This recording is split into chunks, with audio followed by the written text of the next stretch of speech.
A few subscribers have been asking about quick wins to boost cash flow early in the new year. So it's 2013 right now. Now, it doesn't matter what year it is, this type of thing works all the time and it works very well. But I wanted to bring to you as a copywriter or marketer things that you can do in the new year that your customers are going to be more inclined to get involved with because they have a pressing need. And usually this is around content marketing. Now, as you guys know, I think content marketing is a huge scam. People who tell you you need to be doing more content marketing are people who sell tools and people who sell advertising and people who, like search engines and stuff. And it's not the content that creates the customers. It's the lead generation pieces. It's the sales letters. It's the things that you do as a marketer.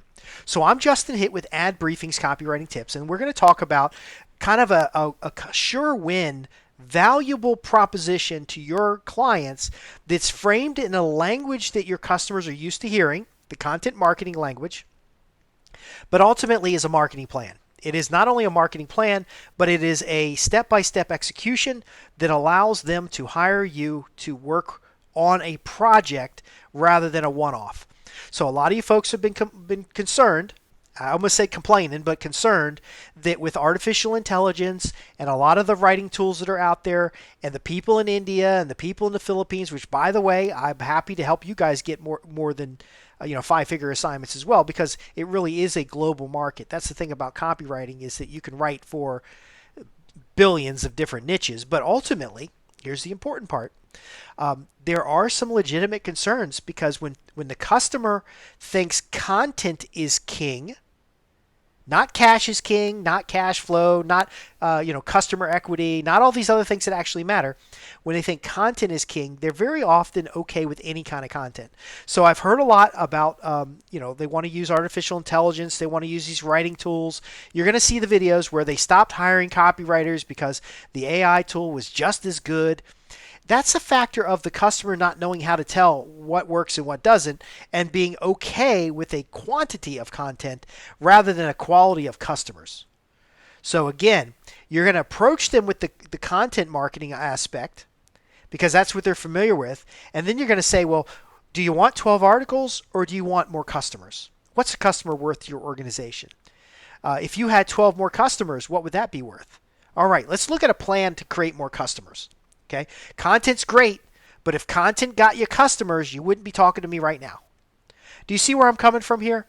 So this is something I drafted up this every time I do a podcast. I try to draft up kind of a process because a lot of times these processes I put them together and then I use them with my staff or I use them internally. So I wouldn't give you anything I'm not doing myself. But the ultimate service is beginning of the year, while the company is getting their goals together, is to hijack the content marketing conversation and start turning it into a sales outcome conversation, and then do things for them like an editorial calendar. Okay, so they still got that content bug. They're being told by Google, they're being told by Facebook that the engagement matters, that the content matters, that they don't know that you can just get a list of customers, feed it to a system, put ads in front of a similar audience, send the ads to a lead page, capture the lead, and then make an offer. They don't know that. They don't know that because they're always being told about brand. They're being told about their reputation, their engagement factor, loyalty. There is no loyalty in every product category, every service category. There's at least two providers in a local market and hundreds of providers in a regional market. So whether your customer is a plumber, electrician, they aren't the only ones. And so their content is only as good as their ability to keep a customer. So that in rationale there, the content they use to keep customers, like prospect newsletters, client newsletters, internal service content, has actually got more value. If they don't have any customers, then they're going to chase the content cycle because that's what they believe works, because they don't have enough money to hire somebody like you. So don't try to convince folks without money that they should go get some money and give it to you. You want to talk to people who have money and show them how to get more money to give to you. Do you see how that works? Because if they're paying you $1, they need to get $4 back. So the first thing you're going to do that's really going to wreck other people's pitch is you're going to say, hey, I'm not asking you to spend any money with me as a consultant or a copywriter or as a marketer, whatever you call yourself, that's fine.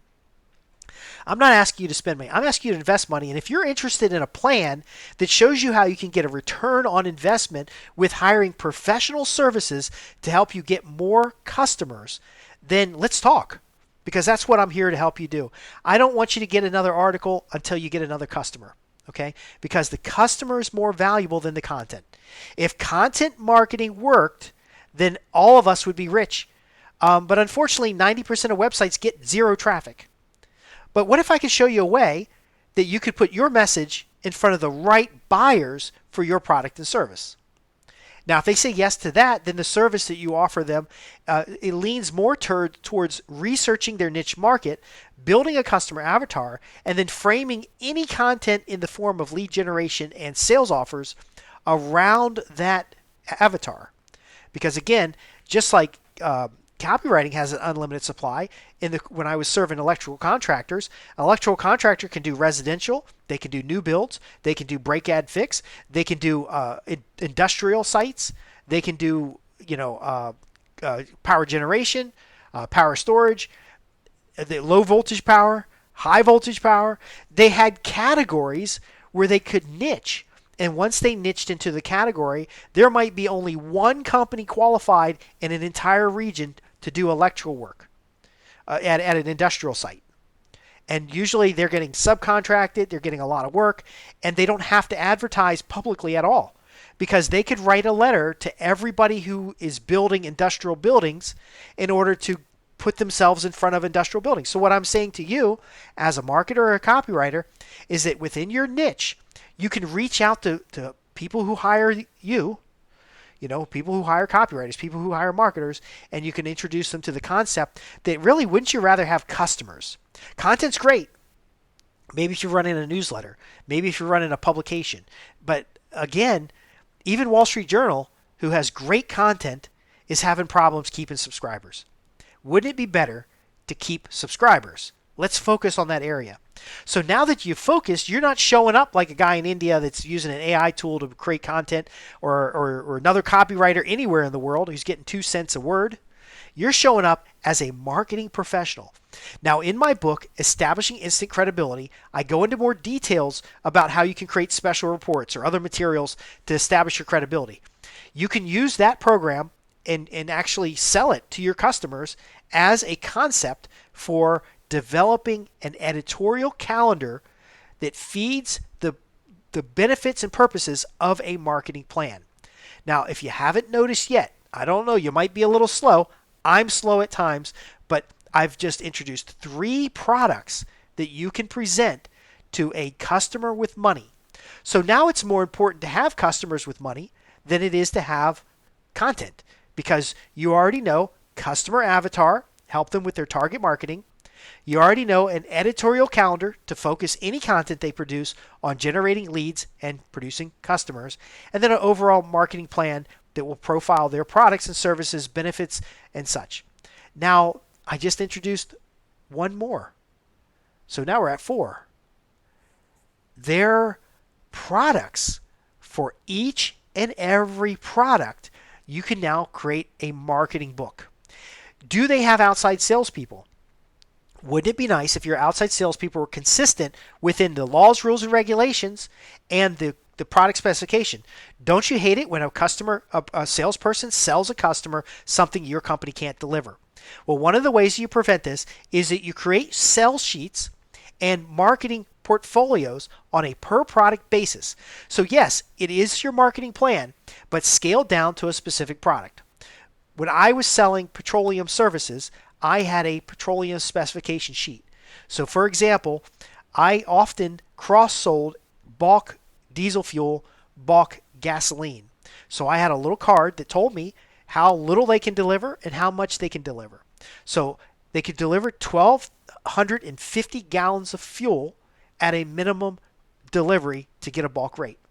They could deliver 5,000 gallons of fuel at the maximum in one trip.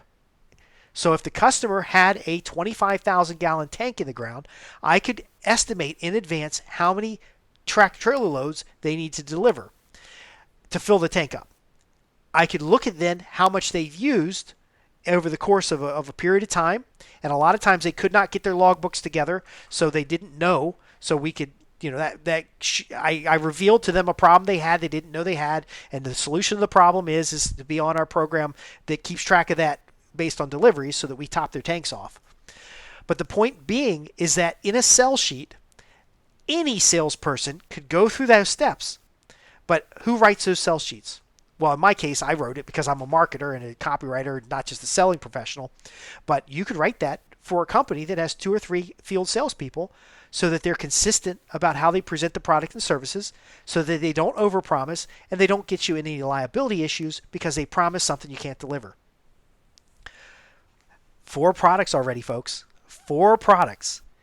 Now, any company who is concerned that they're not getting the sales they got, so their last year numbers, they're finishing those up. They're wrapping up their budgets. They're realizing that inflation is higher, so the cost of goods is higher. They're realizing that their customers don't have the money they had before, and they're just waiting, praying. They're praying. They're saying, "Dear Jesus, please send me somebody who can help me get more customers." They're not praying for better content. They know content marketing might be a solution. They might know pay-per-click might be a solution. I could send postcard campaigns. I could do a client newsletter. They might have all these other ideas, but who's going to help them do that? Not somebody that's virtual, not some artificial intelligence tool. And you can even say, yes, we're going to use artificial intelligence tools. We're going to subcontract people in India. We're going to subcontract people in the Philippines because those are viable solutions within the framework of a marketing plan, within this framework of an editorial calendar, within the framework of customer avatars.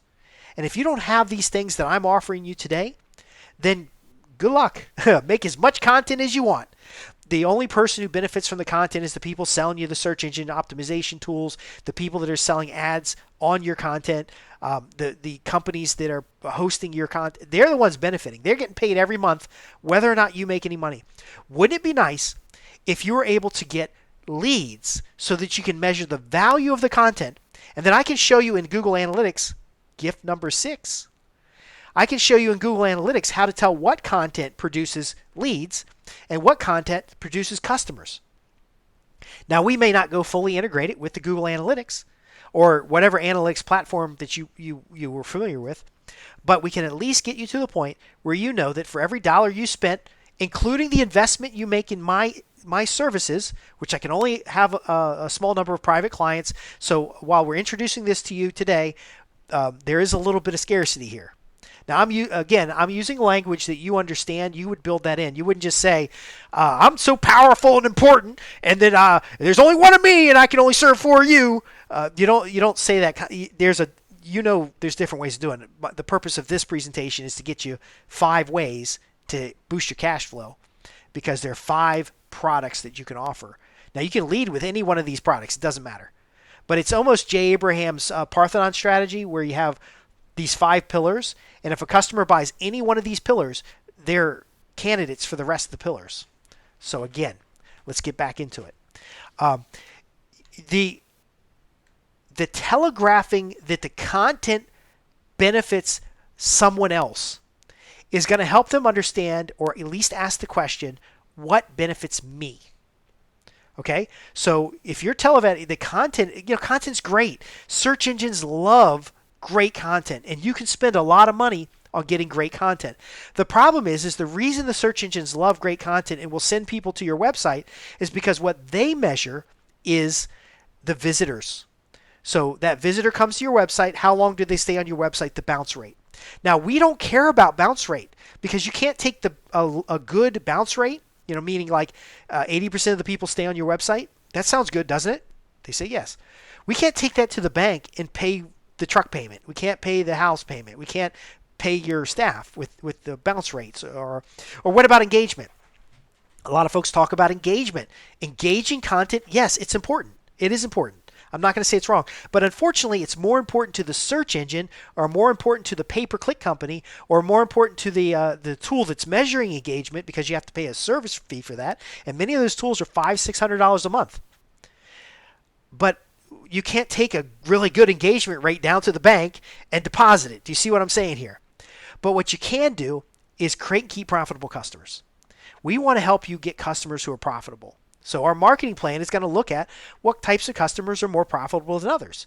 If you're an electrical contractor and you specialize in industrial work, you don't need a bunch of content on your website. But what you do need is a good prospect newsletter, and you build that into the editorial calendar. You need a good prospect newsletter so that you can stay in touch with decision makers, so that when they have a project and they're looking for vendors, they're looking for subcontractors to do electrical work, they're not looking one state over. They're looking for local guys. They're asking you what your schedule's like.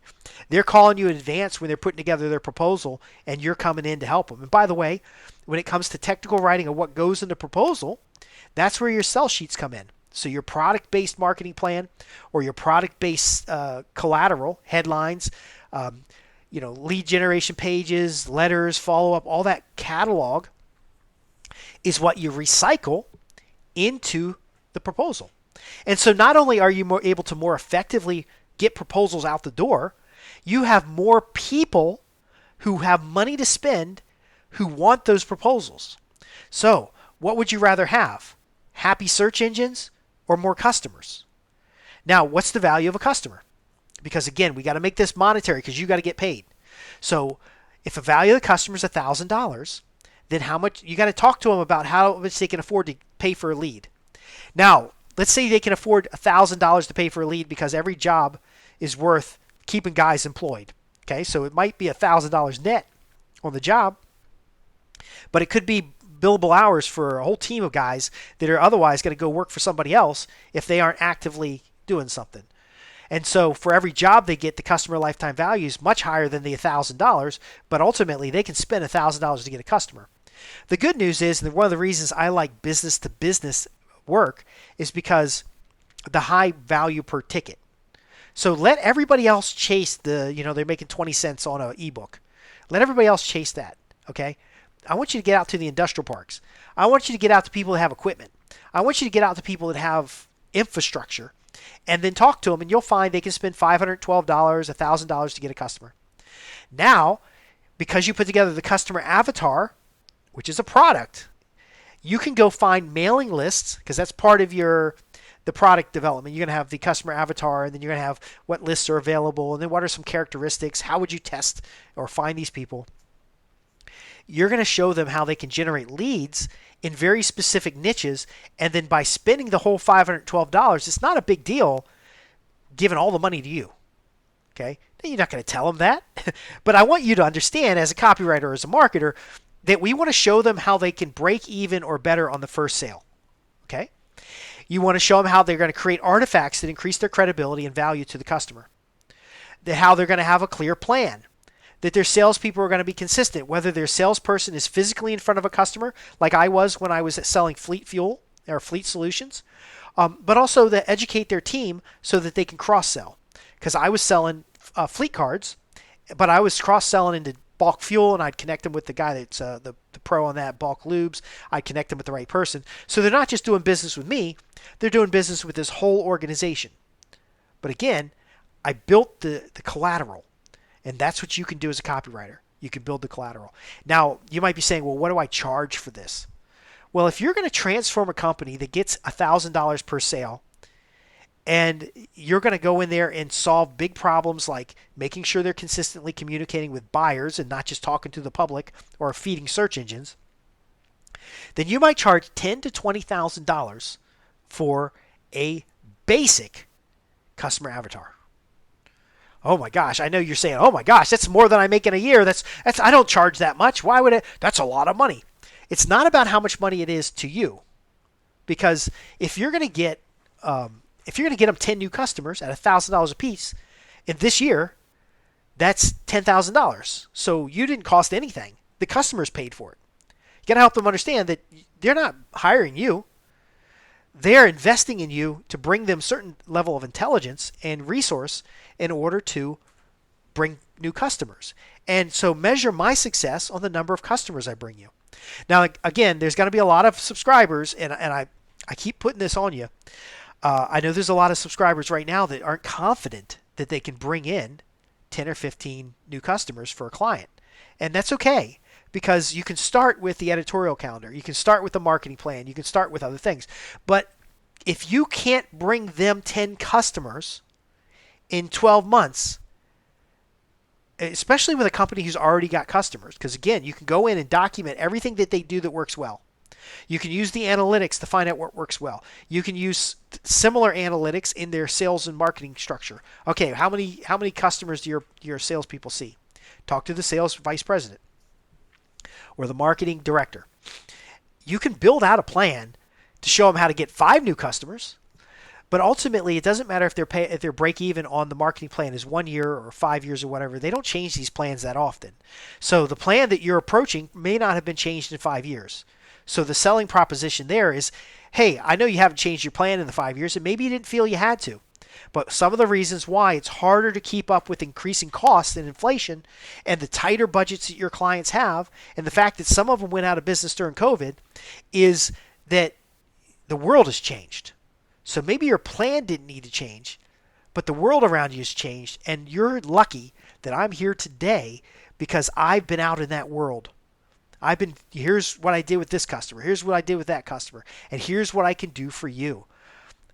And so if they can't afford the $10,000, for $5,000, it could be $4,997, whatever your numbers are, then you could refresh their existing plan. And then the quick wins there are customer avatar, marketing lists, and setting them up for focusing their financial resources. So they may say to you, well, that's a whole lot of money, and I'm not sure I want to pay $5,000. You need to make sure, if it's $1 million plus company, $5,000 is not a big deal. But again, you can make sure they get some quick wins by being more focused. You can help them get some quick wins by being able to zero in on buyers, by being able to have their analytics set up correctly and see that transition work. But because you're not selling them BS measures like engagement and like, time on page or bounce rates, and you're selling number of leads, number of sales, it is a little bit harder. And that's okay, because you are demonstrating by getting in front of somebody that you can generate a lead.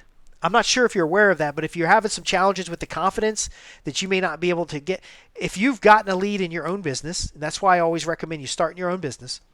If you've gotten a lead in your own business, maybe you put some people in a webinar and you're explaining these types of things in a webinar, you get an appointment and you get at least one client, then you know how to get customers. The key is applying it to the client and helping them understand that these 5 artifacts are going to help them. Editorial calendar tied to a marketing plan, product-based marketing resources and collateral tied to a marketing plan tied to customer avatars, and then this web. If they just say yes on any one of these, this is now a $50,000 to $100,000 a year client. Okay? Do you understand that as a copywriter or a marketer? So you don't have to worry about the guy down the street who's doing press releases for $99, who will rewrite a sales letter for $1.50, who will set up your pay-per-click campaigns. You can hire those folks as subcontractors if they're good at what they do, and then you can manage the client's campaign. Now again, if you've got 4 clients at $50,000 a piece, that's $200,000 a year gross. You're probably going to have about a 50% margin. You're going to need to set aside some of that money for hiring researchers. You're going to need to set aside some of that money to pay yourself. But can you see how this works? Now, again, I don't want you to be a $200,000 a year copywriter. I want you to be $1 million a year copywriter. So that's going to be an adjustment on your side with your target market and an adjustment on your scale. So maybe you can handle 10 private clients a year, 10 private clients at $100,000 a piece. Do you see where we're going at? Okay. Now, how do you demonstrate a prospect newsletter if you don't have one that you're making for a client? How do you demonstrate a marketing plan if you haven't already written one for a client? I want you to create your own plan. I want to make sure you've got these 5 artifacts in your organization. Now, I've given you 5 unique products, so you can write collateral for each of the 5. What are the headlines that are necessary to get someone's attention who would be interested in a editorial calendar? Now, every organization kind of has an editorial calendar, but the benefits of an editorial calendar are being able to know what content you're going to produce over time, being able to align your measures with that content, and then know what content you need to produce the next year because that content generated leads and produced customers. Great. For your business, how do you know what leads and customers you want? Well, the customer avatar includes research on whether or not the customer is potentially viable for buying those products or services. Also, whether or not there's any publications or websites or resources so you can focus your marketing dollars on customers who are viable to pay for your products and services. Do you see how this works? Now, again, a lot of you folks have written in and you ask, hey, I don't know how to do this. I can help you do these things if you have a customer that's big enough. So if you have a client that's $10 million or more, even $1 million or more, because after you've done this a few times, you don't need me, okay? I can go back to write my newsletter and answer your questions, because by the way, you can ask your questions in the comments below. However, remember what I told you about there's really no competitors in the copywriting world, and I gave you the analogy that with an electrical contractor that if they're niching, they really don't have any competitors. The only caveat there is that I can only give you structural advice in areas where I'm not a subject matter expert. However, in areas of selling to the affluent, permaculture or regenerative farming, risk management, or business development, I am a subject matter expert, and I can provide you subject matter expertise as a subcontractor to your organization. I don't want your customer, because again, if you're doing a DuPont plant in an area and they got a $20 million marketing budget and you're writing something about their environmental factors, I don't need that client overall. I could be your subcontractor, but they're going to have so much other work in other areas that you support. So even if you're not a specialist, you can still go get the client. With these 5 unique elements, first, building them out in your own organization. You may have a certain niche area that you're passionate about, and you may be an expertise, and I may run across somebody who has a one-time project, and I would subcontract you.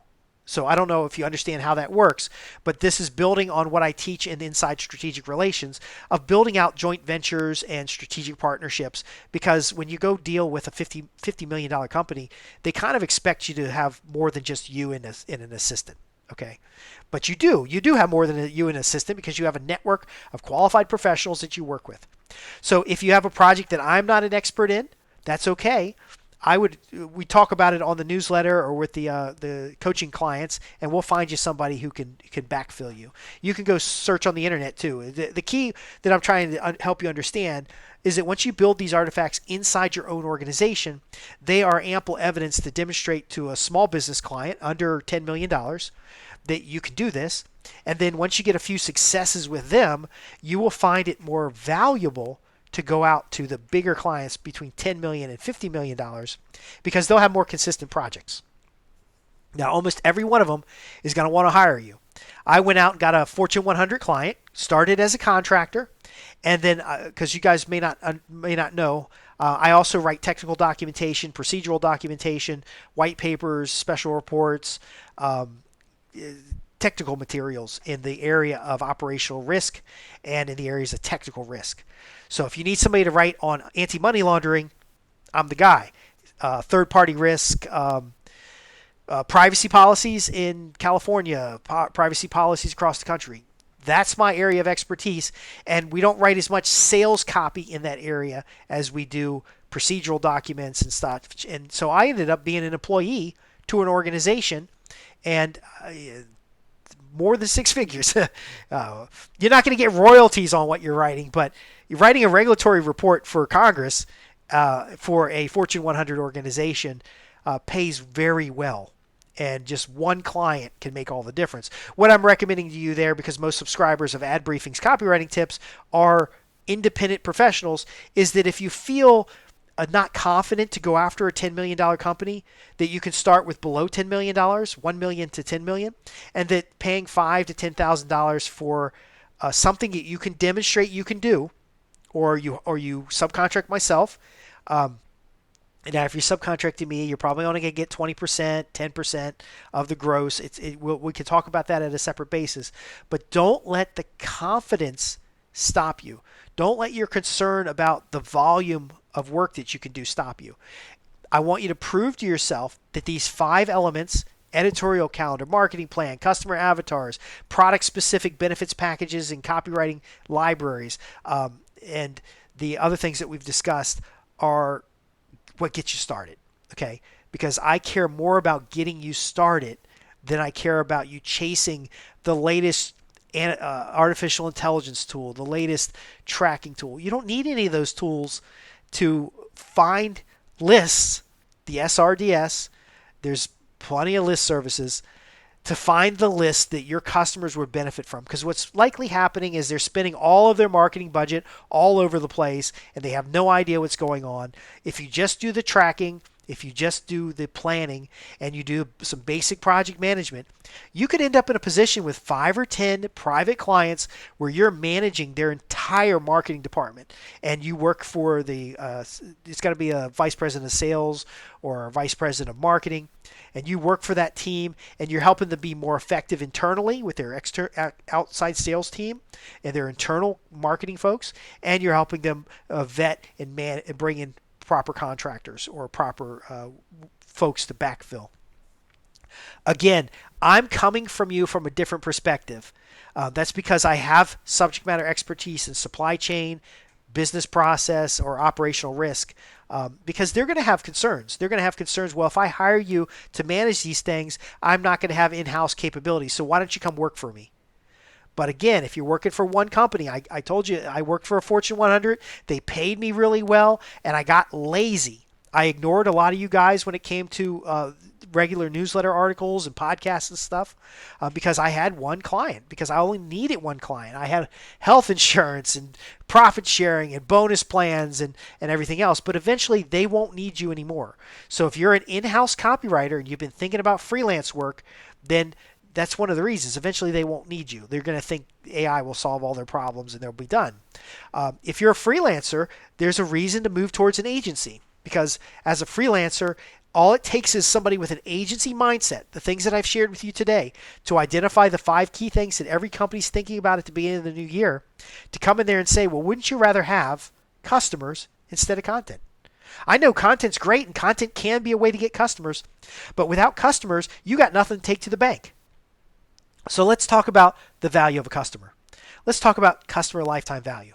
Let's talk about the cost you're spending to get customers.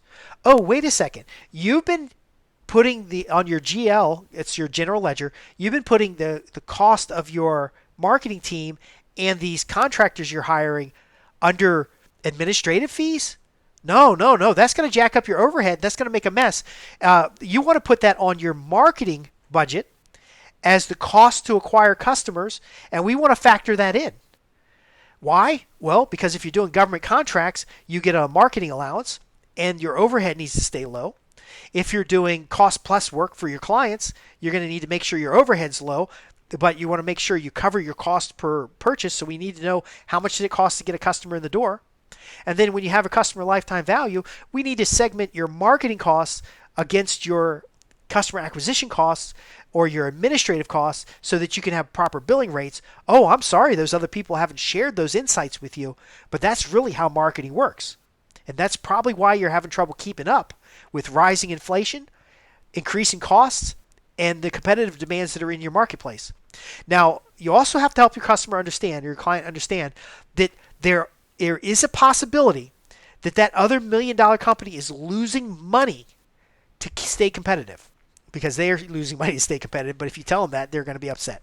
So here's the last thing I want to share with you when you're talking about these 5 artifacts, and of course you've demonstrated to yourself the value of these 5 artifacts, is that when you're making this pitch, you want to start with letters and prospect newsletter and things like that, not public content, okay?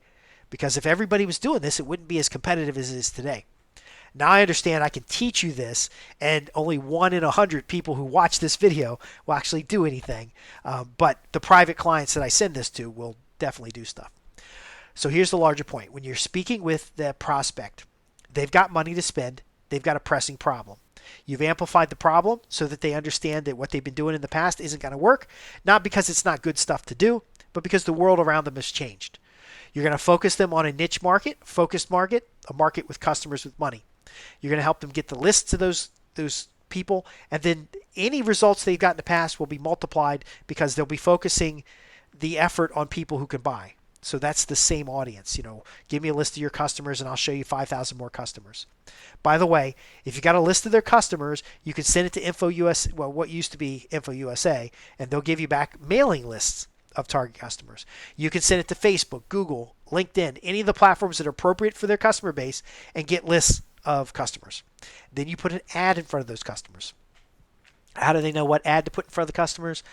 The marketing plan. Again, there is a massive web of what you can do and what can be do. And then I want to leave you with one last thing. So if they say we already got, because you're going to have some objections, we've already got an idea what content we want to put out there. And we get new content ideas all the time. In fact, our president has got some great content ideas that we want to put out there because they've got this little Persian cat. It's incredibly beautiful. We've been using it in our ad campaigns. The counter response to this is, because everybody's got preferences, is great. But show me your editorial calendar. How are you prioritizing what gets published now and what gets published in the future? And you and I know that the beautiful Persian cat is pretty, as much as people like cat videos and as much engagement as you're gaining on your website for it, and how your YouTube channel is going through the roof every time you put the cat video up. You and I know that it's customers that give you money that goes in the bank. Likes, follows, questions and engagement. You can't take those to the bank and get anything out of that. It doesn't. And I know the situation you're in. I know this frustration and struggle you're having. So let's do an editorial calendar so we can schedule the appropriate number of cat videos, satisfy your manager and owner about their beautiful cat. In fact, why don't we do some charitable marketing where we help cat-based charities? And I'm allergic to cats, but that's okay. All animals should be treated humanely. And we can do a campaign. Have they come up with ideas about campaigns that would get you customers and that you could get a clear return on investment? Because these are great ideas. What if I could help you take these ideas and turn them into customers? Because it looks like you got plenty of ideas. Well, that sounds like a plan. Because eventually, if they're not generating customers, they're not generating sales, everybody's got to take a pay cut. And then everybody's got to lose their job. And then you all are going to be homeless. And ultimately, as a copywriter, as a marketer, and now I'm speaking to you, the copywriter, the marketer, the business development professional, I'm speaking to you. You have a unique value to help these organizations. They're making all kinds of dumb mistakes. They're spending their money in dumb ways.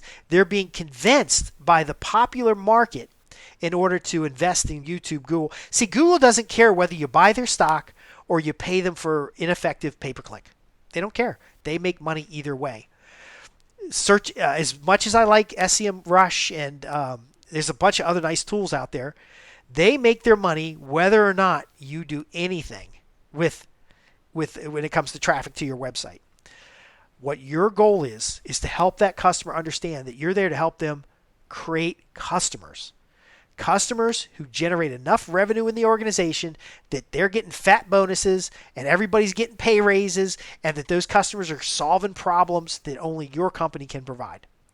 Now, it is only your company can provide it, but their company does certain things that only they can do for their customers. You can't solve these problems for the customers, so you're partnering with them to show them how to better measure, show them how to better get results so that they can help their clients. And what happens when that happens? Loyalty. So don't take my word for it. I can show you examples all day long. Let's do a project to get you started. Let's make sure your editorial calendar is clean. Let's make sure your marketing plan is clean. Let's go through all your old collateral and line it up by product and make sure that there's plenty of cross-selling opportunities. There's plenty of upselling opportunities. And that there's a chart somewhere in the sales office so these guys know where they can make bonus because they're able to move more products and services. Let's create collateral that keeps more of the customers you have rather than chasing new customers, let's make the marriage work so that you can earn the loyalty that you desire, so that you can stay in business despite the inflation, despite bad political situations, despite foreign competitors, domestic competitors, despite changes in the industry. You can keep up, because these 5 key documents are going to be a library of value. They're going to be a resource that delivers you from the long-term suffering that is entropy in business. Now, let me put a new hat on here, and so I'm going to talk to you as a copywriter. I understand if you don't feel confident doing some of this stuff. If you want to do an interview, and I may not be the right look for your clients, by the way. Okay, so you have to bring me in as the mountain man. I've been out there in the wilderness doing this for real life, and I'm mentoring you on how to get this done, or I've partnered with you to help you get this done. But I would talk about the direct response elements, and it's okay if I'm the bad guy. I don't really care about being the bad guy. Now, I'm more likely to do this if you're reaching a niche which I already serve, and we can talk about that on the side. But again, you don't have to have a bunch of clients doing this. This is about cash surge. And what I hope I've delivered to you is 5 new products that you can offer. Maybe you only have 3 of these that are new to you, but they all interconnect. And so every customer who spends $10K on an editorial plan, and by the way, this $10K is probably the start. It could take you a week or 2 to put together. You've got scale to it. There's got to be a little bit of marketing budget. Because you're combining your services with their marketing budget, you want to talk about what they pay you, and what they pay for advertising is separate. We can talk about that too. But if you need mentoring or support to make this happen for you now, to get you that next client that's 5K, 10K, 100K, then comment below or visit me at www.adbriefings.co.uk. Go to the contact page. Make sure you're a newsletter subscriber, and I would be more than happy to answer your questions. I do offer paid consultations. I do offer coaching service that we can go into a little bit more depth. But really what I'm looking for is helping you get a client that is big enough that we both get a payday, that we can serve them for years to come. I am available as a W-2 employee. I'm available as a 1099 contractor. We've discussed this in other areas. I'm available corp to corp. So I can take a job that you can't take because you aren't set up the right way, and then we can, how we partner doesn't really matter. But I'm willing to invest in my newsletter subscribers, as I've done since 2008 is when I bought Ad Briefings Copywriting Tips. And you guys know that I'm using this as a farm club to find people to hire as subcontractors, and also to help you guys reach more markets, because I don't know that my niches aren't going to dry up. So far, financial services and technology services, it hasn't dried up.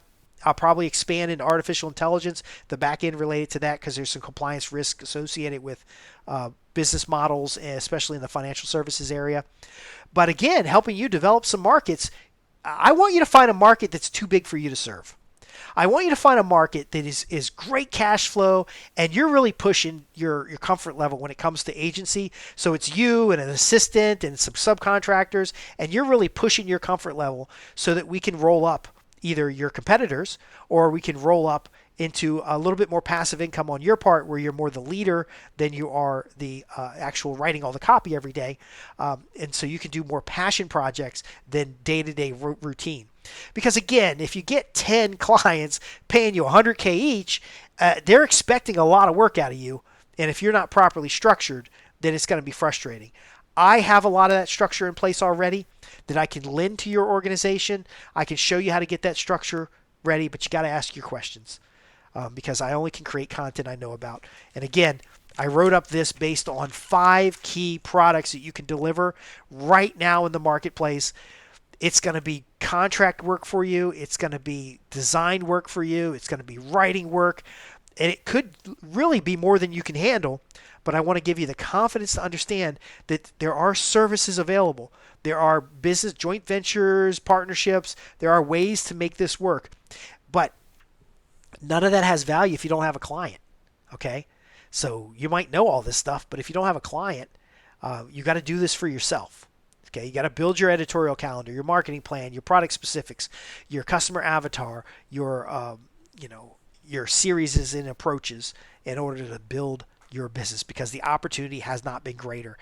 I guarantee you, if they get the AI tools and they don't get any results and they have thousands of pieces of content and no customers, or they get customers by accident and you can show them how to get customers on purpose, it doesn't matter who the competitors are.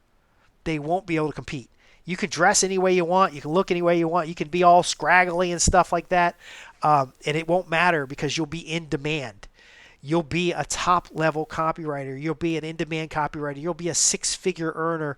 By the way, I like to measure the net. I don't really care what the gross is. The net is what matters because it's the net you take to the bank and you deposit it in the bank, and that's what creates financial security. That's what creates all the dreams people have about being a copywriter or a marketer. So I want to thank you for being a part of today's presentation. Be sure to ask your questions below. This may or may not be syndicated on a couple channels. So again, you want to make sure you're on my newsletter at www.adbriefings.co.uk. Go to the newsletter page, opt in. Be sure to, it's a double opt in because if you don't have the skills to check the email, to put your email in correctly and to click the confirm in your own email, then you don't have the skills to do anything we're talking about here. But you can get the skills because skills are something you can learn. So again, I'm Justin Hitt, and I'm a copywriter, marketer. I have several publications. I do independent contracting. I prefer the contract work. It'll pay way more than you're going to pay or invest as far as coaching is concerned. But again, building that network has value, especially when you have the clients. And then it doesn't matter if you get a big client or a little client or a client that wants 100 hours from you and you only got 80 hours to give, or a client who wants 1,000 hours from you and you only got 80 hours to give. We can help you get that done. Thanks for listening. Comment below. If you want to send a private content, send it via the website at www.adbriefings.co.uk, which has resources and tools and tips for the copywriter and marketer as you move from a freelance copywriter to a marketing agency. Even if it's a tiny, tiny agency, I can show you how to get big results with minimal amount of inputs. Thanks for watching.